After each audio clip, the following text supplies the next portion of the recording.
Students returned to school in a number of states this week amid a new surge of COVID cases and a fierce battle over face masks in the classroom.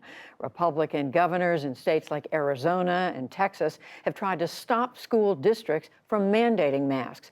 That has drawn sharp criticism from some parents and educators, and even action from the White House.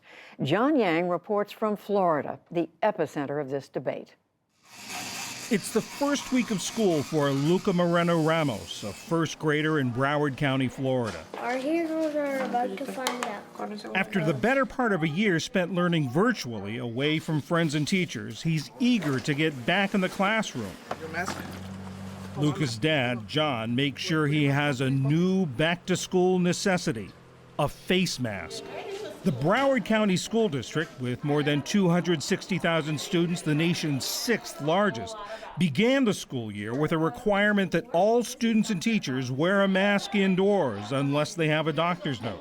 I think that, little kids that have been really exposed to what is happening and their parents talk to them about what is going on, they don't have any issues. Luca has never told me, I don't want to have this on.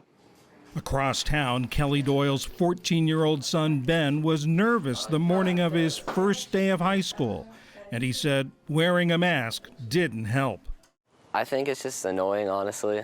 It just gets in the way. It's harder to breathe. It gets warm. It really isn't doing anything, and it's more of a detriment to the kids because it's not a healthy thing to have a mask on all day. At what point do people need to stop being responsible for someone else's health, and they need to start being responsible for their own health? Earlier this month, the Centers for Disease Control and Prevention recommended that all those in schools wear a mask. How important is masking? Masking is critical. Dr. Lisa Gwynn is a University of Miami pediatrician and president of the Florida chapter of the American Academy of Pediatrics. She says there is no evidence that masks are harmful to children. The sources of the CDC and all of the science-based professional organizations in medicine all agree. And so, that's all I can say about that. In Florida, the disagreement among parents over masking in schools has become a political fight.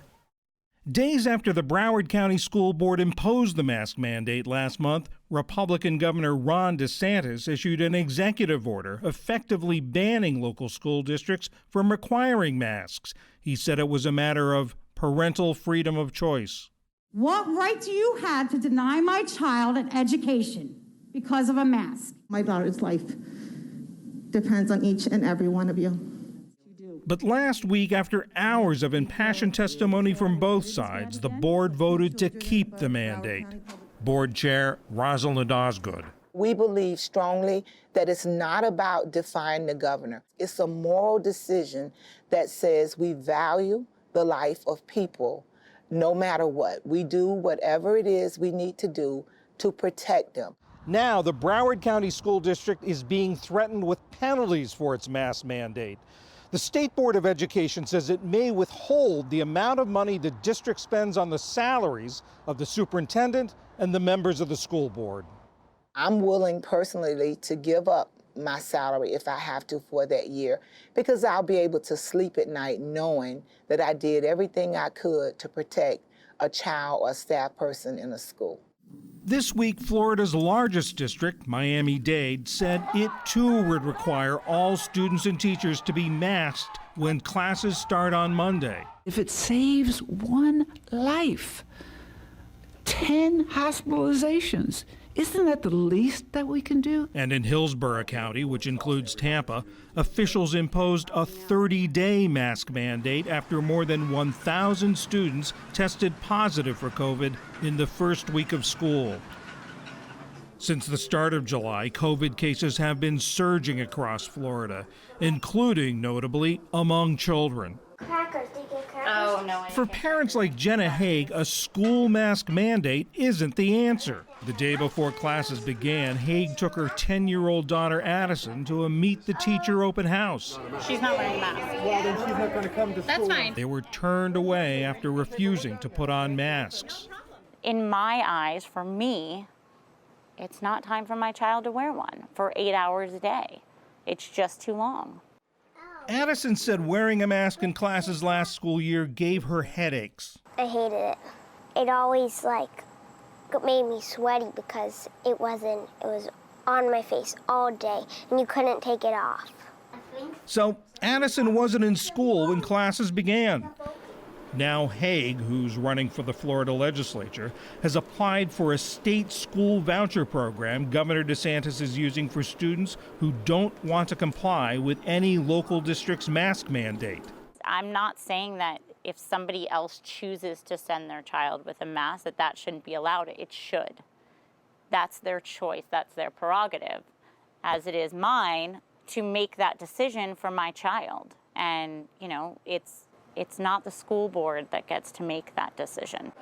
On the first day of school, Broward officials reported near universal compliance with the mask mandate. For longtime high school teacher Katrina Whitaker, it was a relief. I wanted to do a cartwheel, I wanted to do a flip, I wanted to do a split. I was happy, and I was happy that I didn't have to say to the kids, put on your mask.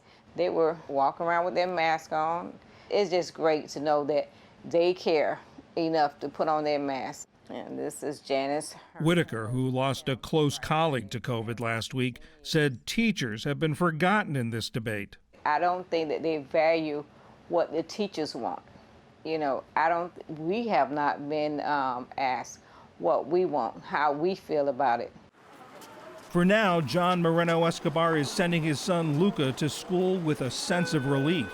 They made a decision to protect our kids, to protect our teachers, to protect our community as a whole. And, it's something really simple. Just wear your mask, make sure that your kids wearing their mask when they go to school, and that's it. Across town, Kelly Doyle finds herself in a game of wait and see. Have a good day. If this goes on for a month, I'll have to see how I feel again. I don't want to pull him out of school. It's a tough call. As families, school administrators, and public health officials clash over the best way for schools to reopen safely. For the PBS NewsHour, I'm John Yang in Broward County, Florida.